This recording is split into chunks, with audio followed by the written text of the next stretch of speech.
शहरातला जॉब सोडून शेतीत अशी कष्टाची कामं करायला लागलात तर लोक तुम्हाला माझ्यासारखाच वेडा समजतील. म्हणूनच आधी आपल्या डोक्यातल्या सक्सेस, करिअर, फ्युचर आणि सेटल होण्याच्या शहरी कल्पना बाजूला काढून गावच्या साधेपणातल्या सुशेगात जगण्याची फिलॉसॉफी समजून घ्यायला.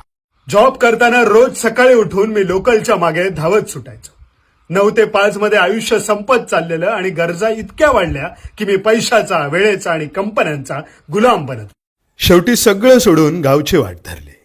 आयुष्यभराची कमाई जमिनीत गुंतवली, त्यात एक विहीर खोदली. माझ्यासारख्या वेड्या लोकांसोबत नॅचरल फार्मिंग करून बेस्ट क्वालिटी फूड खातोय. सुरुवातीला इथेही खूप कष्ट वाटले होते, पण एकदा या ऋतुचक्रात जीवनचक्र घट्ट बसलं आणि कामं एन्जॉय करायला लागलो. 10 बाय 10च्या खोलीत राहून मोठ्या फ्लॅटची स्वप्न बघणारा मी आता माझ्याच जमिनीतली माती, दगड आणि लाकूड वापरून